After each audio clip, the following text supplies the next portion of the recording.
Welcome back guys to anime time moments. आज के दिन हम लोग बात करने वाले हैं सोल लैंड 2 के ऑफिशियल एपिसोड 1 पर। अनाइम टाइम मोमेंट्स से मैं हूं फैसान। हम लोग स्टार्ट करते हैं अपनी आज की वीडियो को। एपिसोड स्टार्ट होते ही सबसे पहले तो हम देखते हैं 4 डिफरेंट एम्पायर्स को, जिनमें से एक माउंटेन एम्पायर होता है। सेकंड नंबर पर हम लोग जिस जगह को देखते हैं, शायद से यही प्लेस पूरे कॉन्टिनेंट की अभी की सबसे ज्यादा एडवांस प्लेस है। और थर्ड नंबर पर शायद से हम लोग श्रेक सिटी को देखते हैं, जिसके बाद हम सबसे लास्ट पर देखते हैं शिंगलुओ एम्पायर को। तो अभी के लिए मुझे ये कंफर्म नहीं है कि इसे शिंगलुओ एम्पायर ही कहते हैं या फिर इसका नाम भी चेंज कर दिया गया हुआ है, मगर ये बात तो कंफर्म है कि ये दाइमोबाई के डिसेंडेंट्स की ही प्लेस होती है। जिसके साथ ही हम देखते हैं इसी जगह पर मौजूद एक छोटे से घर में बैठा हुआ युहाओ अपनी कल्टीवेशन कर रहा होता है और वो युहाओ की मार्शल साउल एक्टिवेट हो जाती है, जो कि काफी ही ज्यादा अमेजिंग लग रही थी, क्योंकि इसी के एक्टिव होते ही यहाँ पर एक लाइट का ऐसा पिलर क्रिएट होता है जो कि सीधा हेवंस तक पहुँच जाता है। इवन कि ये लाइट का पिलर गॉड रियलम को भी क्रॉस करता हुआ सीधा आगे चला जाता है, जिससे कि तांग सेन देख लेता है। और जैसे ही तांग सेन इस पिलर को देखता है तो उसी के साथ ही कहता है एक न्यू स्टार अपीयर होने वाला है। जिसके साथ ही हम आते हैं गॉड रियलम के व्यू पर, जो कि दिखने में इतना कूल तो नहीं था लग रहा, क्योंकि हमने अभी तक इसे इतना ज्यादा एक्सप्लोर नहीं किया, मगर फिर भी ये जगह दिखने में काफी ज्यादा एडवांस लग रही थी। और वहीं पर यहाँ पर ग्रेविटी का प्रेशर इतना ज्यादा था कि आप लोग इसकी साइड्स पर स्टार्स को मूव होता हुआ देख सकते हो, जो कि सारी स्पेस ही गॉड रियलम के इस हिस्से की तरफ झुकी होती है। जिसके साथ ही तांग सेन अपने रेजिडेंस पर आ जाता है और उसी के साथ ही कहता है स्पिरिट वर्ल्ड बहुत ही जल्दी एक न्यू अमेजिंग सी सिचुएशन को देखने वाला है। जिसके साथ ही यहाँ पर अपीयर होती है शाओवू, जो कि जैसे ही यहाँ पर आती है तो उसी के साथ ही तांग सेन उससे पूछता है क्या शाओशी ऑलरेडी सो चुकी हुई है, जिस पर शाओवू उसे बताती है हाँ वो ऑलरेडी सो चुकी है, मगर तुम मुझे आज के दिन काफी ज्यादा नर्वस लग रहे हो, क्या तुम्हारी ये सारी परेशानियां ही सोल लैंड की वजह से हैं? जिसके साथ ही तांग सेन उसे बताता है गॉड रियलम में एक दिन मॉर्टल वर्ल्ड के 1 साल के बराबर होता है। तब के वक्त हालांकि मैं सोल लैंड में ज्यादा देर के लिए रहना चाहता था, मगर गॉड ऑफ जस्टिस और गॉड ऑफ इवल की आपस की लड़ाई की वजह से मुझे यहाँ पर आना पड़ा था, क्योंकि अगर तो वो लोग अपनी फाइट स्टार्ट कर देते तो फिर इस वर्ल्ड को बचाना काफी ज्यादा मुश्किल हो जाना था। मगर मैंने इस बात के बारे में कभी भी नहीं था सोचा कि जैसे ही गॉड रियलम में 20 साल का टाइम गुजर जाएगा तो उतनी देर तक स्पिरिट मास्टर वर्ल्ड में 10,000 साल तक गुजर चुके होंगे। हमारा तांग्स क्लैन ऑलरेडी पेरिश हो चुका हुआ है। जिसके साथ ही शाओवू कहती है गॉड ऑफ जस्टिस और गॉड ऑफ इवल दोनों ही काफी ज्यादा स्नीकी हैं और उन दोनों ने मॉर्टल वर्ल्ड में अपने कदम रख लिए हुए हैं, क्योंकि वो दोनों वहाँ पर जाकर एक दूसरे के साथ बेट लगाना चाहते थे और एक दूसरे के साथ वहाँ पर रहते हुए फाइट कर रहे हैं। जिसकी वजह से लास्ट के 4000 ईयर्स में काफी ज्यादा चेंजेस आए हैं और उस सब की वजह से ही हमारा वर्ल्ड क्रैश होना स्टार्ट हो चुका हुआ है। इवन कि सिर्फ हमारा सोल लैंड ही एक्सपेंड नहीं हुआ, मगर उसी के साथ साथ और भी काफी ज्यादा चेंजेस आए हैं।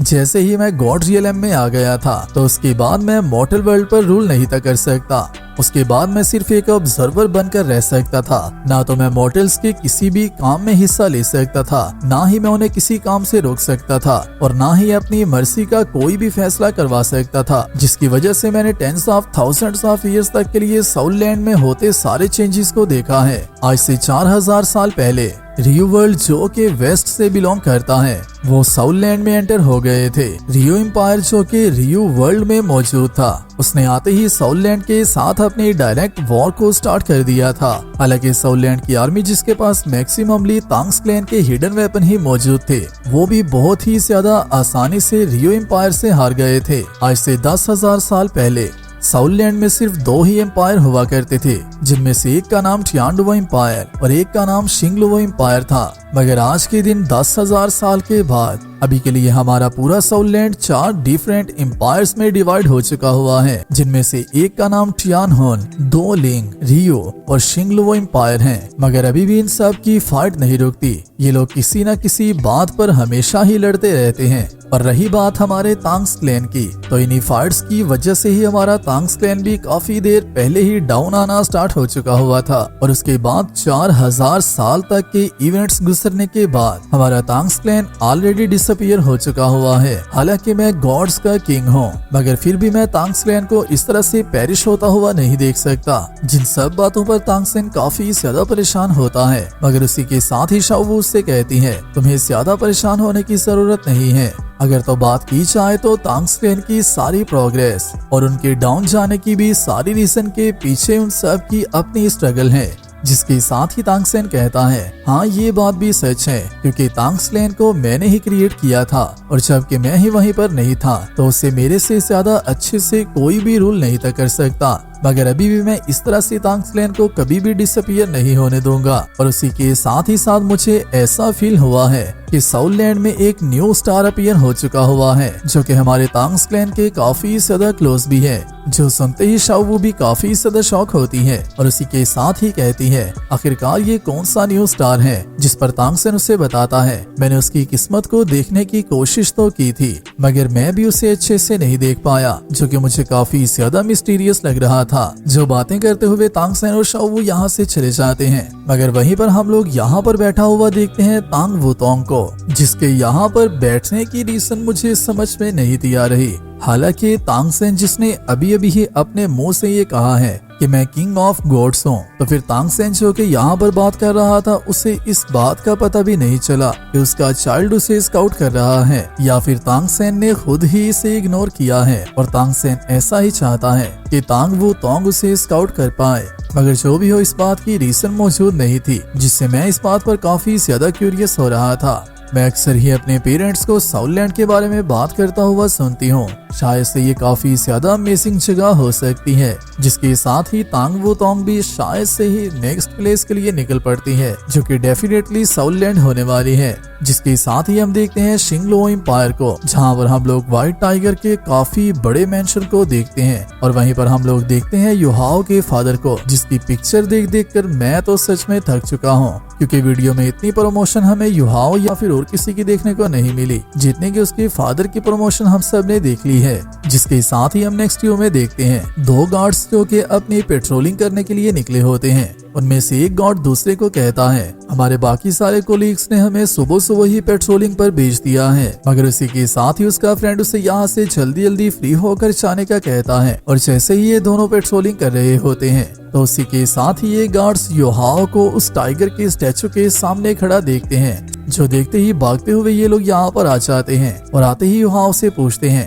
आखिरकार तुम कौन हो और तुमने ड्यूक्स के मेंशन में एंटर होने की जरूरत कैसे की है। मगर जैसे ही ये लोग यहाँ पर आ जाते हैं तो आते ही सबसे पहले युहाओ के पास व्हाइट टाइगर डैगर को देखते हैं, जो कि जहाँ तक मुझे लगता है इनकी फैमिली के टॉप ट्रेयर्स में से एक है। जिसके साथ ही एक गार्ड युहाओ से कहता है क्या तुम यंग मास्टर हो, मगर उसी के साथ जैसे ही ये गार्ड युहाओ को दाई के सरनेम से बुलाने लगता है तो उसी के साथ ही युहाओ से कहता है बल्कि मेरा सरनेम हुओ है और आज के बाद मेरा नाम हुओ युहाओ है। जिसके साथ ही सेकंड गार्ड उससे पूछता है क्या तुम इस मेंशन में एंटर होना चाहते हो, मगर उसी के साथ ही युहाओ उससे कहता है मैं इस मेंशन में एंटर नहीं बल्कि यहाँ से जाना चाहता हूँ। मैं इस तरह की गंदी जगह पर नहीं रहना चाहता जहाँ पर इंसान की कदर ही ना की जाए। जो सुनते ही दोनों गॉड्स काफी ज्यादा गुस्सा हो जाते हैं और युहाओ को पकड़ लेते हैं और उसी के साथ ही कहते हैं क्या तुम्हें इस बात का अंदाजा भी है कि जिस इंसान की ये जगह है उसका स्टेटस कितना ज्यादा हाई है। मगर उसी के साथ ही युहाओ से कहता है मुझे इन सब बातों के बारे में अच्छे से पता है और मुझे इस बात का भी पता है कि मेरा फादर किसी भी काम का इंसान नहीं है। जिसके साथ ही युहाओ अपनी सोल पावर का यूज करने लगता है और अपनी आइस के थ्रू इन दोनों पर माइंड अटैक करता है, जिसकी वजह से ये लोग कुछ देर के लिए एक ही जगह पर स्टन हो जाते हैं।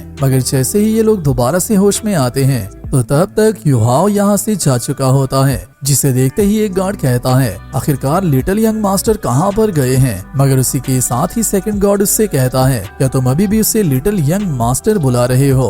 अगर ये सब बातें मिसिस ने सुन ली तो क्या तुम्हें पता है कि हमारे साथ क्या होने वाला है। मगर उसी के साथ ही दूसरा गार्ड से कहता है जो व्हाइट टाइगर डैगर हमारे यंग मास्टर के पास मौजूद थी वो हमारे ड्यूक का बैच है, क्या कहीं ये वही लड़का तो नहीं है। मगर अभी अभी उसने ऐसा क्यों कहा है कि मेरा सरनेम दाई नहीं बल्कि आज के बाद मेरा सरनेम हुओ है। जो सब बातें करते हुए ये लोग काफी ज्यादा पजल हो रहे होते हैं, जिसकी वजह से ये लोग इस बात पर सोचना ही छोड़ देते हैं और उसी के साथ ही कहते हैं ड्यूक बहुत ही जल्द वापिस आने वाले हैं, जिसकी वजह से हम सबको जितना हो सके उतना ज्यादा केयरफुल रहना चाहिए। जिसके साथ ही हम नेक्स्ट वीडियो में देखते हैं ड्यूक की आर्मी को, जो कि अपनी कोलिशन के साथ शायद से अपने मेंशन में ही वापस जा रहा होता है। और दिखने से ड्यूक भी काफी ज्यादा अमेजिंग सा कैरेक्टर लग रहा होता है। मगर जैसे ही ड्यूक अपनी आर्मी के साथ आगे बढ़ रहा होता है तो यहाँ पर उसे युहाओं के मौजूद होने की फीलिंग आती है, जिसकी वजह से वो काफी ज्यादा शॉक हो जाता है। और जैसे ही अपनी आइज खोलता है तो मुझे सच में दोबारा से ऐसा ही लग रहा था